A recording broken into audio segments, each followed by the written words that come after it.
Calme. On donne tout le temps le ballon aux collègues quand il y a quelqu'un au dos. C'est pas ça le jeu. Jouer, jouer, jouer, circuler le ballon. Faut qu'on soit calme et respecter ce qu'on a mis en place. On a été indisciplinés.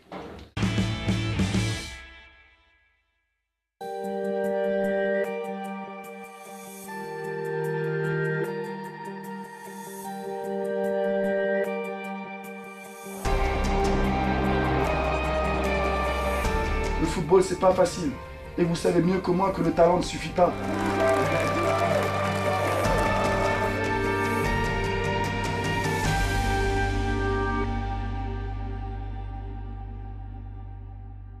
Le Patrick Vieira joueur, le capitaine d'Arsenal, le capitaine de l'équipe de France, qu'est-ce qu'il aurait pensé du Patrick Vieira coach? Je pense qu'il aurait adoré jouer avec le Patrick Vieira coach, sous ses ordres. Parce qu'il est toujours ouvert au dialogue et qu'il a toujours le temps pour ses joueurs. Voilà. Prends le ballon, Arnaud, c'est toi le prochain. Ah, je t'ai pas expliqué comme ça. Ouais, Arnaud, Arnaud. Écoute pas. J'y vais, t'as le ballon, j'y vais. Comment vous êtes mué en entraîneur? Comment vous vous êtes dit, j'ai envie d'être coach? Lorsque j'ai fini ma carrière à l'OGC Nice, j'allais dire, lorsque j'ai fini ma carrière à City, j'étais vraiment au bon endroit, au bon moment. Parce que le club commençait vraiment à grandir et à la fin de ma carrière, il voulait que je reste au club pour justement leur apporter l'expérience que j'avais en tant que joueur. Mais dans quel domaine, j'avais vraiment aucune idée. Mais ce que je voulais vraiment, c'était être sur le terrain, parce que j'avais pris énormément de plaisir en passant du temps avec les jeunes au centre de formation. Et après ces 2 années, il y a eu l'opportunité de prendre cette deuxième équipe à City. Et j'ai vraiment pas hésité, quoi. Après ces 2 ans, j'avais envie d'entraîner les adultes, une équipe professionnelle. Il y a eu l'opportunité d'aller à New York et je trouvais que c'était une belle opportunité parce que ça me faisait sortir un peu de l'Europe où je pouvais tenter, où je pouvais me tromper, où je pouvais prendre un peu plus d'expérience sans vraiment avoir cette pression qui peut y avoir en Europe. Je voulais vraiment savoir qui j'étais comme entraîneur et quelle était l'idée de jeu que je voulais développer et ce que je voulais vraiment mettre en place.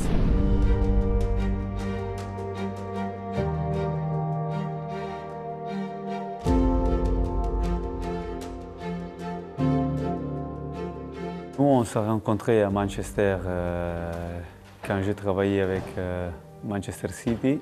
Lui, déjà, avait une philosophie de jeu très claire. Après, l'MLS a consolidé ça. J'ai envie de voir une équipe et j'ai envie de voir mon équipe et j'ai envie de prendre plaisir à voir mon équipe jouer. J'ai une philosophie où j'aime beaucoup avoir la possession, les redoublements de passes. L'objectif, bien sûr, c'est de marquer des buts, d'être dangereux, mais comme tous les autres entraîneurs. J'ai été visiter des clubs avec des entraîneurs dont j'appréciais leur philosophie de jeu. J'ai été voir Sarri quand il était à Naples, j'ai été voir Guardiola quand il était au Bayern, j'ai été voir Sampaoli quand il était à Séville. J'ai eu la chance d'aller voir ces entraîneurs qui pratiquaient entre guillemets un beau football et c'est ce que moi j'aime et c'est ce que j'ai envie de retransmettre à mes joueurs. Mais ce qui est vraiment important pour nous, c'est quand on est dans leur moitié de terrain, réagir, parce que la seule option pour eux, c'est de dégager le ballon. On perd le ballon, on va tous presser de suite parce que si on ne presse pas, on va passer du temps à courir derrière le ballon et c'est là qu'on va se faire chier et on va se fatiguer tout seul. Ça veut dire que quand on travaille dur, on récupère le ballon, on ne veut pas le perdre. On ne veut pas le perdre. Et ça, c'est en gros sa philosophie d'être, de pouvoir dominer les matchs avec possession des ballons, mais en possession qui sert à créer des occasions de but, qui sert c'est pas la possession pour avoir la possession des ballons. Avoir les ballons, il sert pour mettre en place sa philosophie offensive. Ce qui ressort de l'OGC Nice de Patrick Vieira, c'est une volonté d'avoir le ballon, de maîtriser le match à travers le contrôle du ballon, avec une possession souvent élevée. La saison dernière, par exemple, Nice avait la 3e plus haute possession moyenne et la 2e plus haute proportion de passes courtes en Ligue 1. Ça illustre bien cette volonté de reconstruire patiemment depuis l'arrière, On sait qu'il a dirigé la réserve de Manchester City et on retrouve finalement des points communs avec le City de Pep Guardiola, même s'il n'a pas été entraîneur de la réserve à l'époque où Guardiola était là. C'est des points communs en termes d'animation du jeu, en termes de volonté de construire, en termes d'occupation de l'espace, en termes de schémas tactiques qui peuvent être très flexibles finalement d'un match à l'autre et au sein d'un même match également. C'est une philosophie de jeu qui moi me plaît bien parce que c'est toujours mieux d'avoir un coach qui veut développer du jeu pour marquer des buts plutôt que quelqu'un qui veut d'abord défendre et après contrer. On a le droit d'être déçu, on doit être déçu ce soir. Par rapport au résultat. Pas par rapport à la performance et par rapport au contenu. Le match de ce soir, bien sûr qu'on n'est pas content parce qu'on n'a pas ce qu'on voulait à la fin. Mais sur le contenu, ça nous donne espoir. Et moi, j'y crois encore par rapport à ce qu'on veut faire. Il n'a pas manqué grand-chose. On va continuer à travailler. Mais ce qui est important dans le foot, et vous savez aussi bien que moi, c'est de se créer ces occasions et c'est de créer des opportunités pour pouvoir marquer. Il y a une grosse marge de progression par rapport au temps, par rapport à la stabilité du club, du groupe. Un projet, c'est aussi un projet de jeu et pour avoir un projet de jeu, faut être cohérent dans le système qu'on veut utiliser et avoir ces joueurs qui rentrent bien dans ce système. Et pour développer tout ça et pour mettre tout ça en place, il faut du temps. Et c'est vrai que moi, quand je suis arrivé à l'OGC Nice sur la première année, ce qui s'est passé sur la première, la deuxième année, je pense que c'est la première année où on peut dire que tout est assez stable pour bien travailler. C'était pas toujours évident à mettre en place.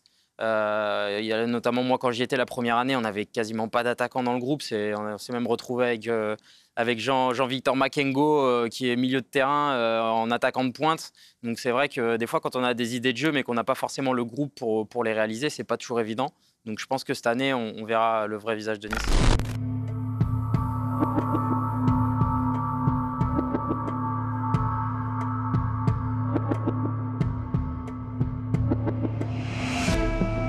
Venir à l'OGC Nice, bien sûr, il y a le projet, il y a les installations, mais aussi il y a les hommes. Et c'est vrai que moi j'ai été convaincu lorsque le président et Julien ont fait le trajet à New York pour me parler de ce projet. J'ai eu des clubs qui m'appellent et me disent oui, on se verra quand tu seras sur Paris ou non, eux ils ont pris l'avion, ils ont fait le déplacement à New York, pas qu'une seule fois, à plusieurs reprises, pour connaître l'homme, Patrick, pour connaître ma philosophie de jeu, pour me proposer, me vendre le projet de l'OGC Nice et ce que je voudrais mettre en place. Après, il y a eu des moments de tension par rapport à le fait d'être parti, par rapport aux anciens actionnaires. Il y a eu des choses qui ont été mélangées, il y a eu beaucoup de choses qui ont été dites, des choses vraies et moins vraies, fausses, on va dire. Quand on est revenu, je pense qu'il était absolument nécessaire d'avoir une explication avec Patrick, d'homme à d'homme, avec Julien, avec son agent qui était présent. Je pense qu'on s'est tout dit, on n'a rien oublié. Lui doutait forcément de nous et nous on pouvait aussi douter de lui. Chacun était persuadé d'avoir raison.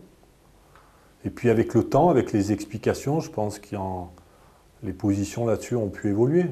Non, ça n'a pas été tendu, mais ça a été précis. Voilà, ça a été précis et avec un seul objectif, c'est de se dire est-ce qu'on peut ou pas travailler ensemble. Et si on doit travailler ensemble, il faut tout se dire, du passé. Il s'est passé beaucoup de choses qui ont pu le perturber, et c'est normal, nous perturber aussi. À aucun moment, vous n'avez douté au cours des 2 dernières années? Mais on doute toujours, bien sûr que j'ai eu des doutes. Mais les doutes, après, on les évacue avec des conversations, avec chacun fait son mea culpa, chacun dit vraiment ce qu'il pense. Et puis ces doutes-là, ils ont été évacués parce que oui, il y a eu les paroles, mais derrière, il y a les actes. Et cette confiance, on l'a reconstruit. Et au jour d'aujourd'hui, on est main dans la main pour justement rendre ce projet, mettre le projet le plus haut possible.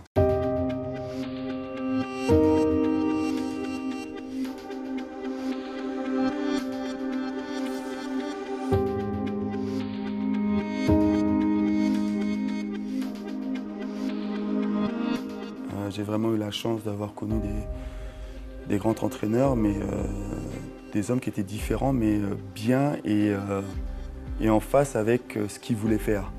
Et moi, bien sûr, j'ai énormément appris, mais je me dois d'être moi-même.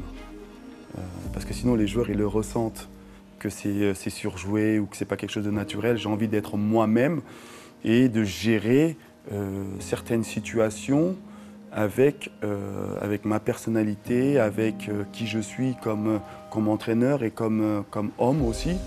Et ne pas faire du Mourinho ou du Jacquet parce que ça passera pas.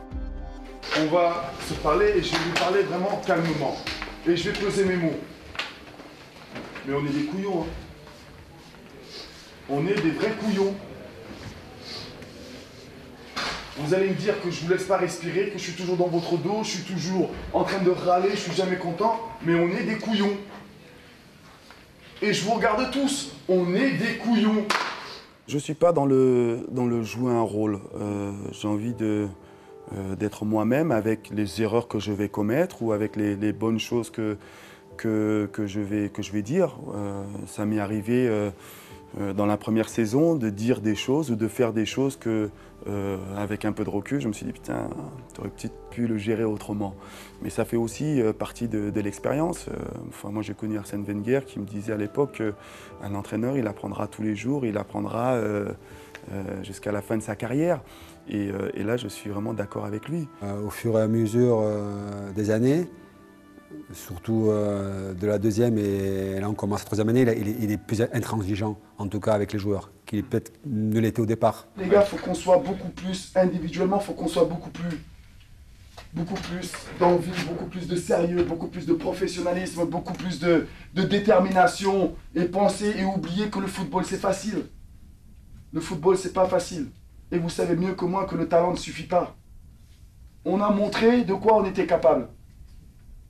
Contre une équipe qui joue le haut du tableau. C'est-à-dire que nous les gars, si on a encore un peu plus d'humilité et on met un peu plus de travail individuel, on peut faire de belles choses. Qu'il alterne ce côté-là, une voix très douce, où il peut vraiment hausser le ton et avoir les mots justes pour toucher les joueurs quand il faut les toucher. Mais je crois qu'on ne s'est pas bien compris. On ne s'est pas bien compris, moi, Malan. Le message, il n'est pas clair. On peut rester là, on peut parler tactiquement et je vous dis quelque chose, le score, j'en ai rien à foutre du score. Ce que je vous ai demandé, moi, c'est au niveau de l'implication et au niveau de l'attitude qu'on doit avoir quand on est sur le terrain. On est en train de jouer, on joue comme des seigneurs.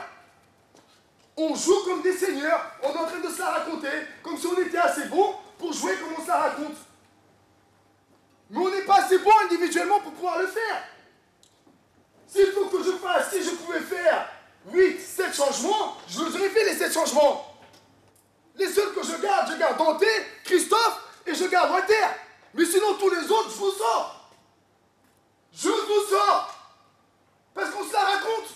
Tout le monde était logé à la même enseigne, c'est-à-dire que une des premières causeries, un des premiers matchs amicaux, moi à l'époque j'étais blessé, mais je suivais le groupe de la même façon. Et la première causerie, c'est Lamine Diaby, je crois, qui arrive en retard et il lui dit bah ok, j'avais prévenu. On a commencé le stage, je vous ai laissé quelques semaines pour vous rôder sur les horaires. Tu arrives en retard à la causerie, bah, tu devais jouer, bah, tu joues pas. Voilà. Donc bon, il le fait avec Lamine Diaby, c'est un match de préparation. On se dit oui, bon, c'est vrai, il a respecté ce qu'il avait dit. Est-ce qu'il l'aurait fait si ça avait été quelqu'un d'autre? Et quand il le fait aussi à Mario, qu'il le sort d'un entraînement parce qu'il respecte pas les consignes, parce qu'il arrive en retard et lui dit aujourd'hui tu t'entraînes pas. Bon bah là on voit que voilà, c'est pas des paroles en l'air et qu'il va respecter tout le monde de la même façon. Et je crois que c'est le plus bel exemple, on va dire, pour fédérer un groupe et pour montrer que tout le monde est logé à la même enseigne et qu'on part tous vraiment sur un pied d'égalité.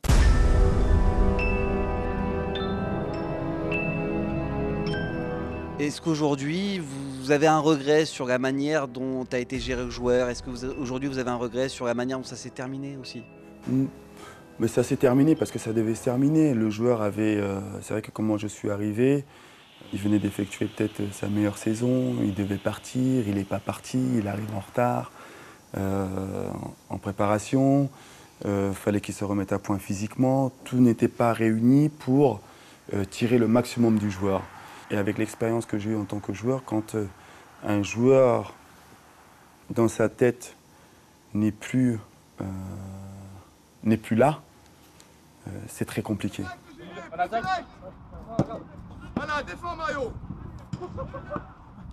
Mario, c'est un cas à part. C'est un joueur pétri de talent, mais qui parfois ne fait pas tous les efforts nécessaires pour s'intégrer. En tout cas, de par lui, son statut, pense qu'il a plus de droits que les autres. Et le coach, comme je vous l'ai expliqué avant, il n'a pas laissé passer ça. Et ils sont rentrés dans un rapport de force parce que bon, ils se sont connus, côtoyés en tant que joueurs, ils ont été partenaires. Et là, c'était différent. Mais il a toujours essayé de le protéger pour qu'il soit le meilleur sur le terrain, tout en respectant les règles qui étaient les nôtres, celles du vestiaire. Et ça n'a pas toujours fonctionné. Quand on devient entraîneur, il y a quand même un décalage. C'est différent. On doit gérer des égos, on doit gérer un groupe assez important. Et peut-être qu'à un moment donné, cette situation-là avec Mario, peut-être que ça l'a fait évoluer, oui, bien sûr. On a retenu, il voulait rester pour voir comment les choses pouvaient s'améliorer. Ça n'a pas marché, mais au moins on a essayé. Pareil, j'ai moi de très bonnes relations avec Mario. Humainement, on est proches et on se connaît très bien. Après, professionnellement, ça a beaucoup moins fonctionné, mais il n'y a pas de regret de ce côté-là, pas du tout.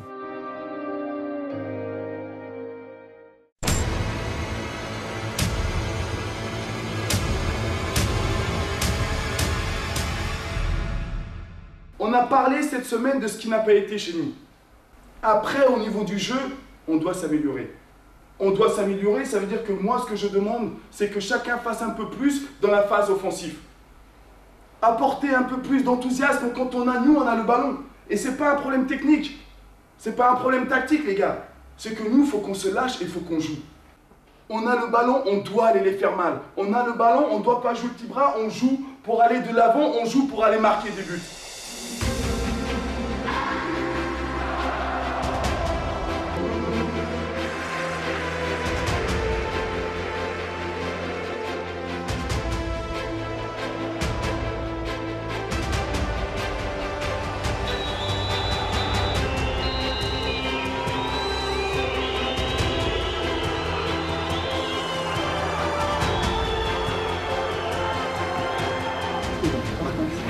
Il n'y a aucun match qui est facile, il n'y a aucun match qui est facile. Et nous, on doit continuer encore. Nous, on doit aller chercher ce deuxième but. On doit aller chercher ce deuxième but. On continue à défendre en allant vers l'avant parce que notre objectif, c'est de marquer ce deuxième but. Vous êtes trouvé encore trop prudente, cette équipe? Oui, très prudent. On doit se lâcher beaucoup plus, on en est capable. Et il y a du mieux par rapport au premier match contre Lens. Et c'est une équipe qui va continuer à progresser. Je préférerais gagner un match 2-1, 3-2 que 1-0. Parce que je pense que, comme je vous l'ai dit tout à l'heure, sur le banc, j'ai envie de prendre plaisir moi aussi à voir mon équipe évoluer dans le sens d'aller chercher toujours ce but, de mettre l'adversaire en difficulté, se créer des occasions, marquer des buts. Et sur ce match contre Strasbourg, on n'est pas à l'abri d'une petite erreur défensive. On avait cette opportunité parce que Strasbourg prenait beaucoup plus de risques et on avait des coups où on aurait pu être encore plus agressif offensivement pour aller marquer ce deuxième ou ce troisième but. Et ça, c'est une mentalité qu'on doit construire, mettre en place pour justement toujours aller chercher ce but pour faire mal à l'adversaire. Ce match, on doit le terminer à 4-5-0.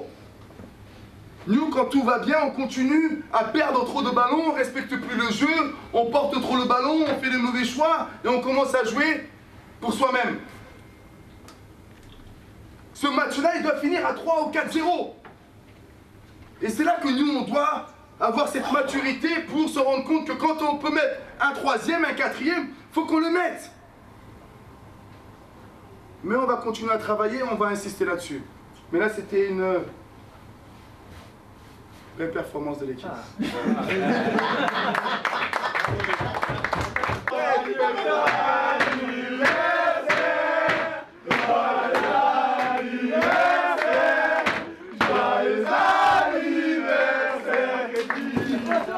Merci pour la victoire et franchement je suis content, on a fait avec l'état d'esprit, on a bien joué.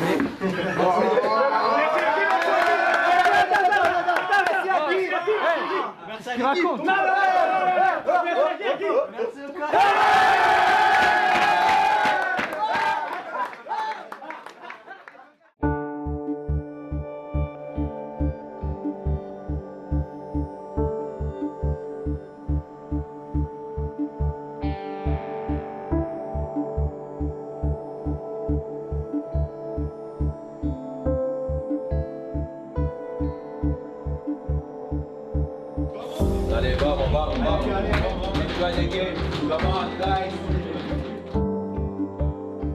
Morgan a dit, les gars, on se fait mal.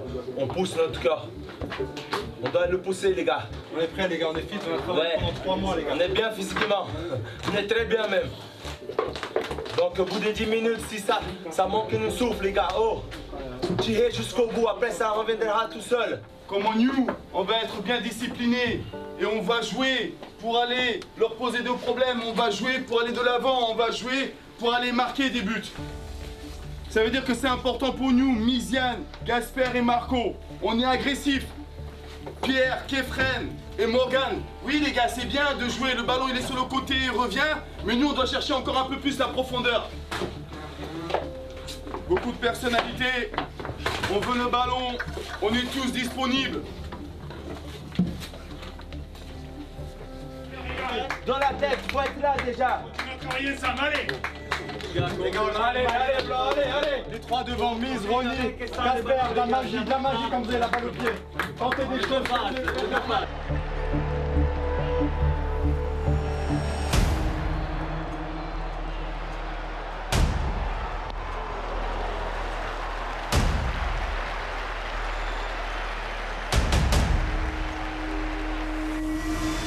Le centre de Souquet, Andy Delors qui remet, Laborde qui reprend, c'est superbe. L'un va encore mieux avec l'autre. Delors, Laborde, la doublette, tellement efficace pour Montpellier.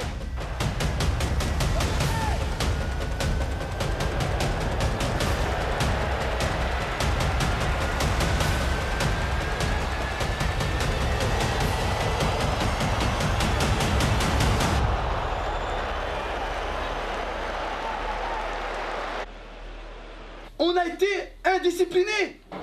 On sait que leur point fort, c'est les 3 dans l'axe ici, qu'il y a les 2 ici, il y a du monde dans l'axe, les gars. Nous, on veut pénétrer, il y a trop de monde. Ça veut dire qu'à chaque fois qu'on va trouver Misiane ou Gasper, ils sont dos au but et on est en difficulté. Mais pour y rentrer dans les 16 mètres, il faut qu'on soit beaucoup plus discipliné. Surtout avec Marco, et là, on va changer. On va changer Kefren et Alexis va rentrer maintenant.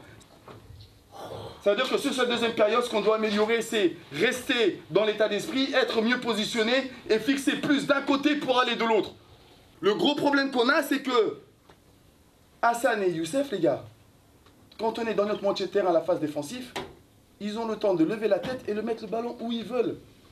Il faut que nous, on soit plus agressifs. Allez, arrêtez les centres. C'est un beau challenge pour nous, hein. Est-ce que nous, on est capable de relever la tête et d'aller avec un peu plus d'agressivité et d'imposer notre jeu? Je veux qu'on réponde, les gars. Hein? Allez. Le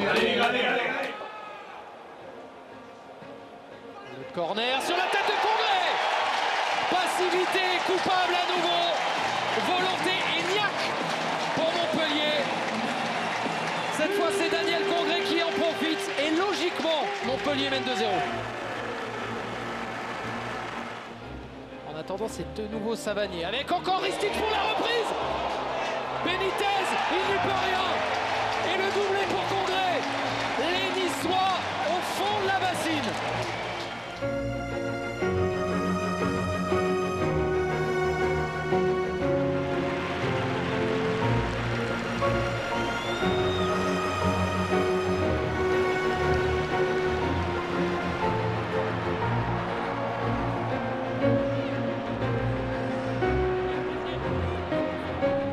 Je les ai sentis vraiment absents. J'étais triste et choqué de voir autant de passivité dans l'équipe parce que c'était à la fois offensivement, ils n'ont pas réussi à se trouver. Défensivement, les Montpelliérains les ont mangés dans l'agressivité. On aurait dit que finalement ils étaient absents des débats. Ça m'a vraiment surpris parce que je n'avais pas l'habitude de les voir comme ça. Ils ont des joueurs de grand talent, ils sont très bien renforcés. Il y a un état d'esprit. Il y a des qualités individuelles et collectives. Donc je pense qu'ils ont les moyens de faire un gros match contre Paris. Et c'est pour ça que je disais que là, ils ne seront pas absents dimanche prochain parce qu'ils sont prévenus, ils savent. Le gant, tu vas mettre beaucoup de glace.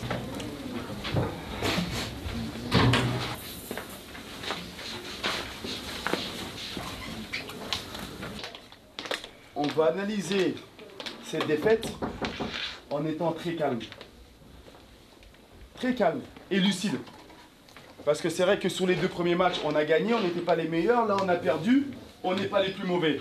Mais nous, on doit faire nos autocritiques par rapport au match d'aujourd'hui. Et encore une fois, on met la défaite de côté. On analyse un peu ces défaites. Ça veut dire que nous, les gars, au niveau de l'implication, au niveau de l'agressivité, au niveau de la détermination, ce que nous, on ne peut pas accepter en tant que groupe, c'est qu'une équipe envoie plus que nous. Et ça, c'est pas normal, les gars. Nous, on a été à Strasbourg avec de la personnalité, avec de la détermination. On a réussi à avoir le résultat qu'on voulait. Mais là, on arrive sur la pointe des pieds. Ils vont pas nous donner, les gars, cette victoire. Faut que nous, on aille la chercher.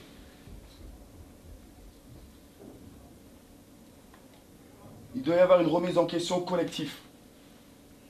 On va la faire sur l'aspect tactique, mais nous, il faut qu'on la fasse sur l'aspect mental, les gars, par rapport à l'approche qu'on a eue sur ce match. Insuffisant. Collectivement, insuffisant.